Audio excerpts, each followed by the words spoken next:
बिहार के शिक्षा मंत्री का एक बयान मैंने सुना कि बेटियां घर में रह सुरक्षित रहेंगी, क्या आवश्यकता है शिक्षा की।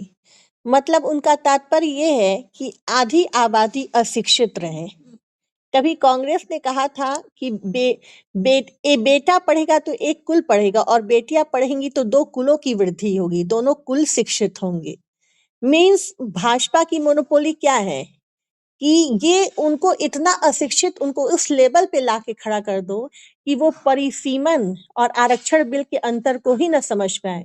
उनको इतना अशिक्षित कर दो कि वो दोनों में क्या अंतर है उस चीज को जान ही नहीं पाए।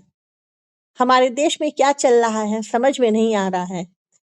स्वास्थ्य मंत्री, शिक्षा मंत्री, इन लोगों को देख के यही लग रहा है कि एक सर्कस में कुछ टीम नियुक्त हुए हैं, कोई शेर का रोल अदा कर रहा है, कोई भालू का, और सब अपनी अपनी डपली पे नाच रहे हैं।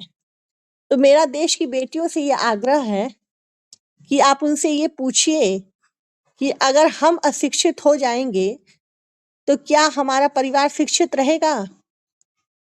क्योंकि एक परिवार को चलाने में अगर एक पुरुष का योगदान है, उतना ही योगदान एक स्त्री का है। पुरुष अगर बाहर समाज को संभालता है तो एक स्त्री घर के रख रखाव, उसकी शिक्षा, उस घर का निर्माण करती है। तभी इस समाज में सामंजस्यता बनी हुई है। समाज के उस सामंजस्यता पे ये एक कुठारघात है। बिहार के मुख्यमंत्री जी नौकरी तो दे नहीं पाए, बच्चों पे लाठियां चला दी अपनी नाकामयाबी को छिपाने के लिए। और सबसे शर्म की बात तो ये शब्द एक शिक्षा मंत्री ने बोला है। अगर ये सामान्य जनता बोलती तो समझ में आता।